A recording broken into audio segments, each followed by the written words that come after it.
Hey, we are talking about offices this week.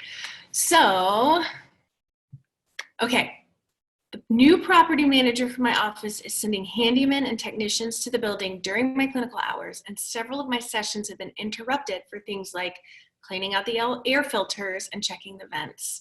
I emailed the property management group a reminder that building checks need to go through me first for HIPAA reasons, but is that enough?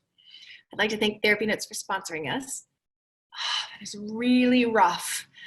Emailing them, I think, is one of the best things you can do because you have it in writing.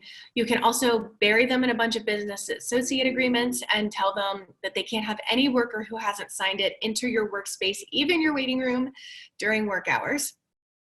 I've been really I've also been very explicit, I guess is the best word to use, with this problem with someone knocking on the door for a quick filter change. So if the property manager hasn't been to therapy, they might not be putting themselves in the shoes of your clients. You could say something like, in any given hour, I could be listening to someone sharing about being molested for the first time in their life. Someone could be mid-sentence disclosing the most shameful act they've ever done when somebody knocks on the door. A couple could be in the middle of a conversation that will determine if they're going to get divorced or not. My sessions being interrupted for maintenance not only impacts my client's confidentiality, it can impact the hard work they've been doing for months or years. I'm really happy to schedule time with maintenance for them to get these things done. And with 24 hours notice, I can tell you when I plan to take lunch and the times that I'm available before and after clients.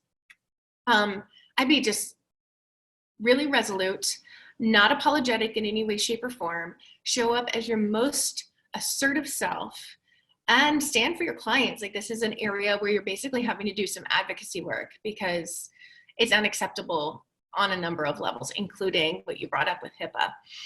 I hope that helps. If you need any other help with other kinds of potentially awkward conversations, we have business-related scripts in the What to Say When course in the Abundance Party. That's over at abundanceparty.com. And if you have questions, you can shoot me an email, and I'm happy to answer them here. It's ask@abundancepracticebuilding.com. Thanks so much.